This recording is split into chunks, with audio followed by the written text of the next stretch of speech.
यानी कि day one पे आपको ये जानना बहुत ज़रूरी है कि आप अगले 3 महीने, अगले 6 महीने या अगले 1 साल तक, जब तक आप इंग्लिश बोलने में फ्लुएंट ना हो जाएं, तब तक आपको क्या ऐसा करना है जिससे कि आप इंग्लिश सीख सकें। तो वो एक काम क्या आपको करना है वो मैं आपको आज इस वीडियो में बताने वाला हूँ। गाइस, जितने भी लोग इस दुनिया में हैं जो इंग्लिश सीखते हैं लेकिन इंग्लिश उनकी थिंकिंग लैंग्वेज नहीं है, यानी उनकी फैमिली में नहीं बोली जाती या फिर इंग्लिश उनकी नेटिव लैंग्वेज नहीं है, वो सभी ये काम करते हैं और तभी वो इंग्लिश बोलना सीखते हैं। और मैं ये भी कह सकता हूँ कि जब मैं आपको बताऊंगा, हो सकता है कि आप अपने आप से ये कमिटमेंट करें कि आप ऐसा करेंगे, लेकिन 99% लोग फिर भी उस काम को नहीं करते हैं और वो कभी इंग्लिश नहीं सीख पाते हैं। आपने ऐसे बहुत से फ्रेंड्स देखे होंगे जो कहते हैं कि हमने कभी ना कभी इंग्लिश सीखने की कोशिश की है, लेकिन उनमें से 99% फेल हुए हैं, जो कि इंग्लिश अब नहीं बोल पाते।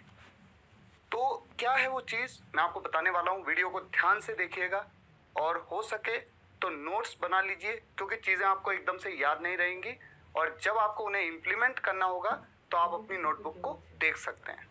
तो ध्यान से इस वीडियो को देखिए। देखिए, सबसे पहले आपके सामने कुछ सेंटेंसेस हैं। जब आप सुबह उठेंगे तो उठते ही आपके मन में सबसे पहला सेंटेंस आना चाहिए, I have got up now.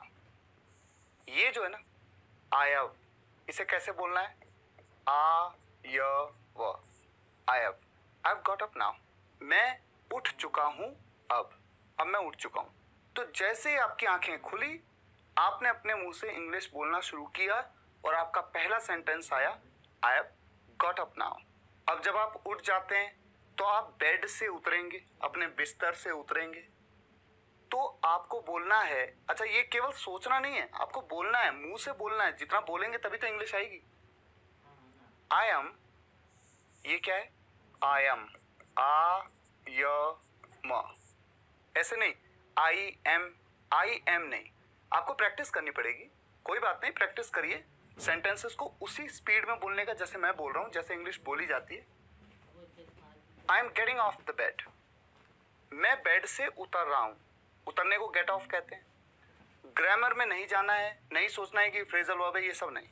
मैं सिर्फ क्या कह रहा हूं कि आपको इंग्लिश बोलने की प्रैक्टिस करनी है, आपको अपनी डे टू डे कॉन्वर्सेशंस में इंग्लिश को लाना है, इसलिए आपको मैं ये सब सजेस्ट कर रहा हूं। अभी आप देखते जाइए, आगे भी बहुत सारे सेंटेंसेस आएंगे। तो ये 2 सेंटेंस तो हो गए। आपकी आंखें खुली, आपने बोला I have got up now.